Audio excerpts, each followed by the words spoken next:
Hello বন্ধুরা, তোমরা কেমন আছো? আশা করি ভালো আছো।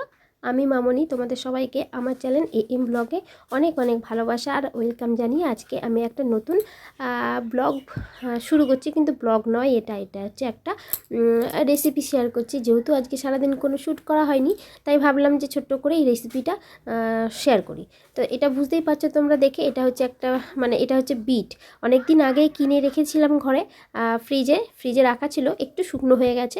তো সেগুলোকে ছাড়িয়ে নিচ্ছি দেখো বটিতে। আর এটা ভেবেছিলাম ঘষবো, ঘষনি দিয়ে যে ঘষে, কিন্তু সেটা আর ঘষা হয়নি, কারণ শুকনো তো, তাই একটু অসুবিধা হবে বলে একবারে মিক্সিতে বেটে নেব। তো বুঝতেই পারছো আমি এখন কি রান্না করতে যাচ্ছি। এটা হচ্ছে বিট বাটা। তো কম বেশি সবাই জানো, আর কারা কারা বিট বাটা খেতে পছন্দ করো অবশ্যই জানিও। তো চলো, আমি যেভাবে বিটটা বাটা করছি সেটা তোমাদের কাছে শেয়ার করছি। তো বন্ধুরা, লাস্ট পর্যন্ত স্কিপ না করে দেখতে থাকো, একদম ছোট্ট করে শেয়ার করছি। আশা করি তোমাদের ভালো লাগবে। তো চলো।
পুরো হাতে ধরে ক্যামেরাটাকে নিয়ে করছি বলে অনেকটাই নাড়াচাড়া হচ্ছে। তো বন্ধুরা, তোমাদের হয়তো একটু অসুবিধা হতেই পারে, তো তাই জন্য আজকে একটুখানি অ্যাডজাস্ট করে নিও।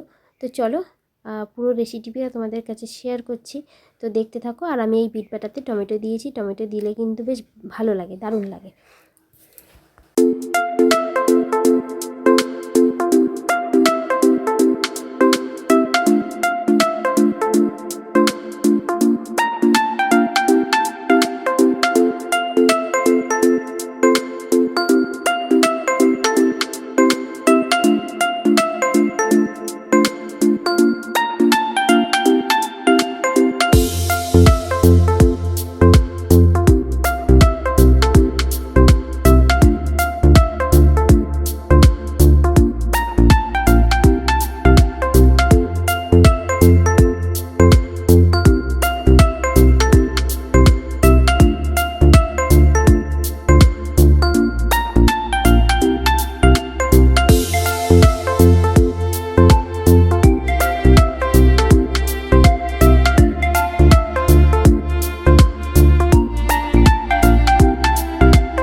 গ্রেভিটা কমপ্লিট হয়ে গেছে। আর আমি একটু অল্পই ঝাল দিয়েছি, তোমরা জানোই দুষ্টু ঝাল খেতে পছন্দ করে না, তাই তোমরা একটু বেশি ঝাল দিয়ে নিও। তো চলো আজকের মতো টাটা।